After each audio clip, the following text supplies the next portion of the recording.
जय श्री श्याम सभी श्याम प्रेमियों को। मैं श्याम सखी सीमा आपका वंदन करती हूँ, अभिनंदन करती हूँ। आशा करती हूँ मेरे बांके बिहारी जी की कृपा से आप सभी कुशल होंगे।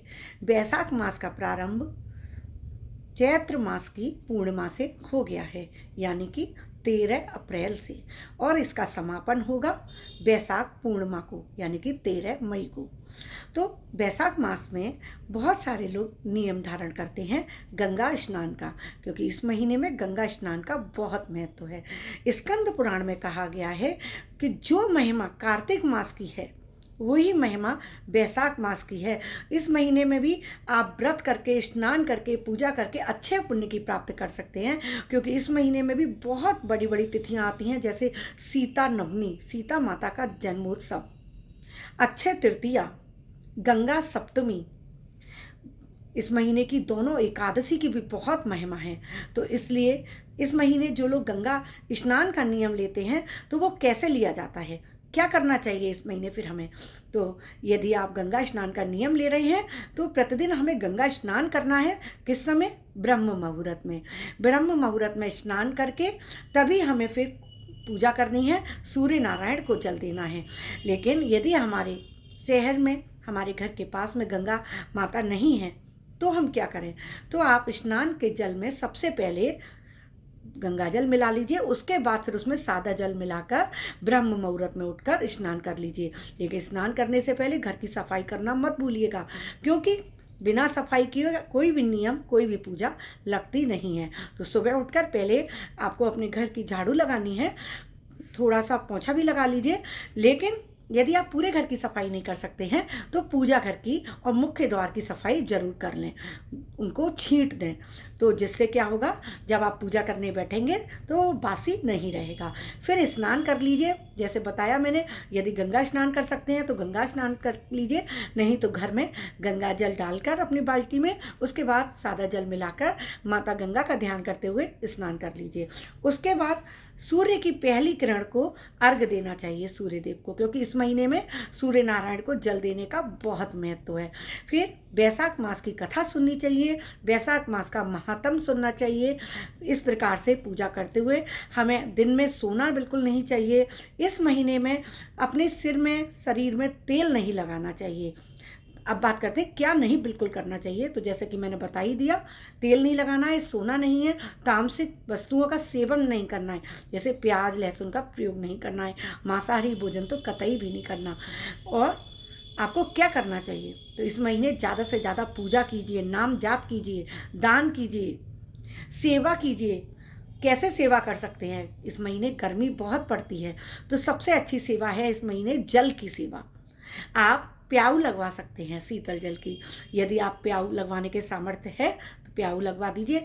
नहीं कर सकते तो सूक्ष्म रूप में आप जो सेवा अपने घर में रहते हुए कर सकते हैं, वो है कि आप पक्षियों के लिए मिट्टी के पात्र में जल भर के रख दीजिए। थोड़ा ज़्यादा रख सकते हैं तो आपके घर के पास से गाय निकलेंगी, कुत्ते निकलेंगे, जो भी, जिनको भी प्यास लगेगी वो पानी पीते हुए जाएंगे। तो पक्षियों के लिए अलग रख दीजिए एक पात्र, पशुओं के लिए अलग रख दीजिए।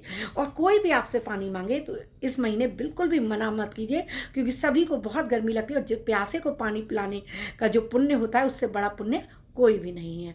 एक प्रश्न आया था मेरे पास, क्या वैशाख मास में प्रतिदिन सिर धोना जरूरी है? नहीं, यदि आप धो सकते हैं तो आप धो सकते हैं, ऐसा नहीं है। लेकिन जरूरी भी नहीं है कि आप प्रतिदिन सिर धोएं। जैसा आप नियम करते आ रहे हैं उस प्रकार से आप कुछ मुख्य तिथियों पर कर सकते हैं। अब कुछ लोग कहते हैं कि हम प्रतिदिन इस नियम का पालन नहीं कर सकते, वैशाख मास का स्नान नहीं कर सकते, तो क्या कुछ ऐसा तरीका है जिससे हमें पूरे माह के स्नान का फल प्राप्त हो जाए? तो इस महीना के जब वैशाख मास का आखिरी 5 दिन आते हैं, उनमें आप स्नान करके वैशाख मास के स्नान का पुण्य प्राप्त कर सकते हैं।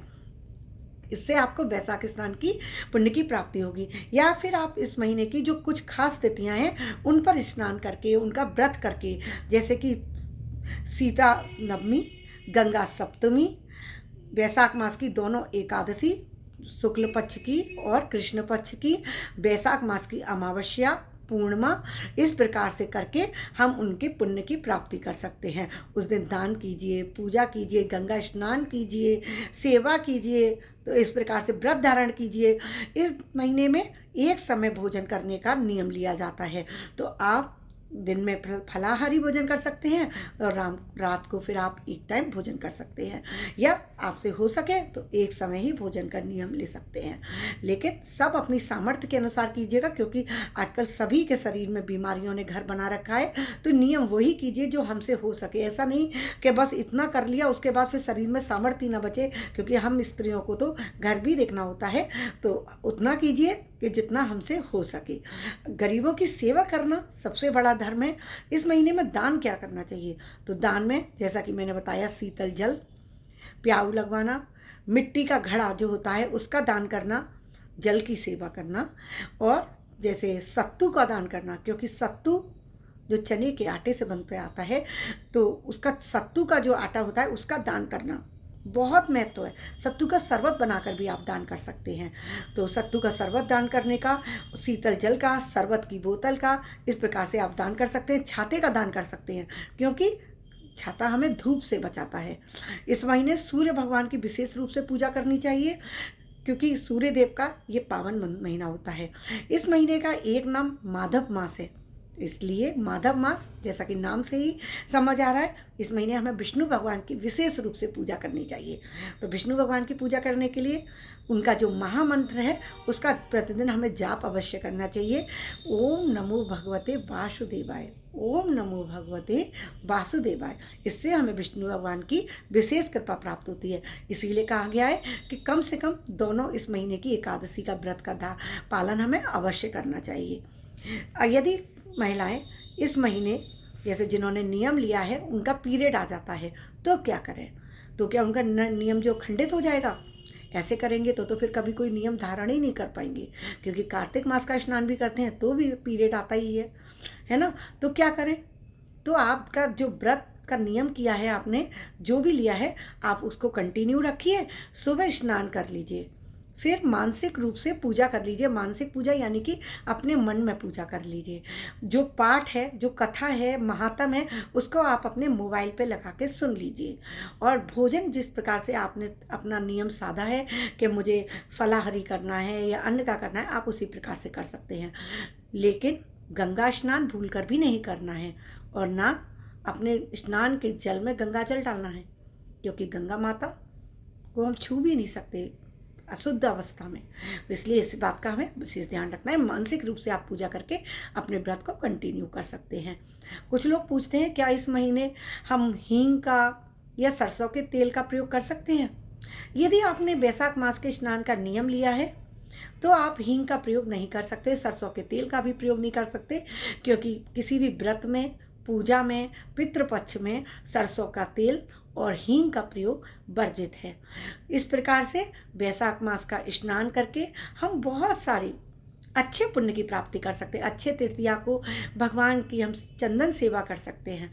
40 दिन की चंदन यात्रा होती है। भगवान को प्रतिदिन शीतल शीतल चंदन कपूर मिक्स करके, गुलाब जल मिलाकर और भगवान को लेपन कीजिए। अच्छे तृतीया को भी और प्रतिदिन भी आप कर सकते हैं। इससे वैशाख मास में आपको बहुत फल मिलेगा। तुलसी माता को दीप जरूर जलाइएगा। उनको जल सींचने के बाद फिर उनको शाम को दिया जलाना, और शाम के समय अपने घर के मुख्य दरवाजे पर दीप हमें अवश्य जलाना चाहिए, जिससे हमारी लक्ष्मी माता भी प्रसन्न होती है और हमारे पितृ भी प्रसन्न होते हैं। और इस महीने कीड़ी नगरा सींचने का भी बहुत फल होता है। कीड़ी नगरा यानी कि चींटियों को भोजन कराना। तो चींटियों को भोजन कराने के लिए जो आटा होता है उसको पहले थोड़ा सा भून लीजिए, फिर उसमें बूरा मिक्स करके, और उसको फिर चींटियों को जब ठंडा हो जाए तो रोज चींटियों को कुछ पंजरी अपने हाथों से बुरक दीजिए। तो इससे कीड़े नगरा सींचने का आपको फल मिलेगा। कुछ 5 चीज़ें होती है, जैसे बरगद सींचना, पीपल सींचना, तुलसी सींचना, कीड़ी नगरा सींचना। इनको सींचने का बहुत फल होता है, तो जरूर कीजिएगा। इससे आपको अच्छे पुण्य की प्राप्ति होगी। और आपको मेरी वीडियो अच्छी लगी हो तो मेरे चैनल पर बने रहिएगा। मेरे चैनल को लाइक और सब्सक्राइब करना बिल्कुल मत भूलिएगा। आशा करती हूँ आपको वीडियो अच्छी लगी होगी, तो अपने फ्रेंड्स के साथ शेयर करना भी मत भूलिएगा। मेरे साथ ऐसे ही बने रहिएगा। जय श्री श्याम।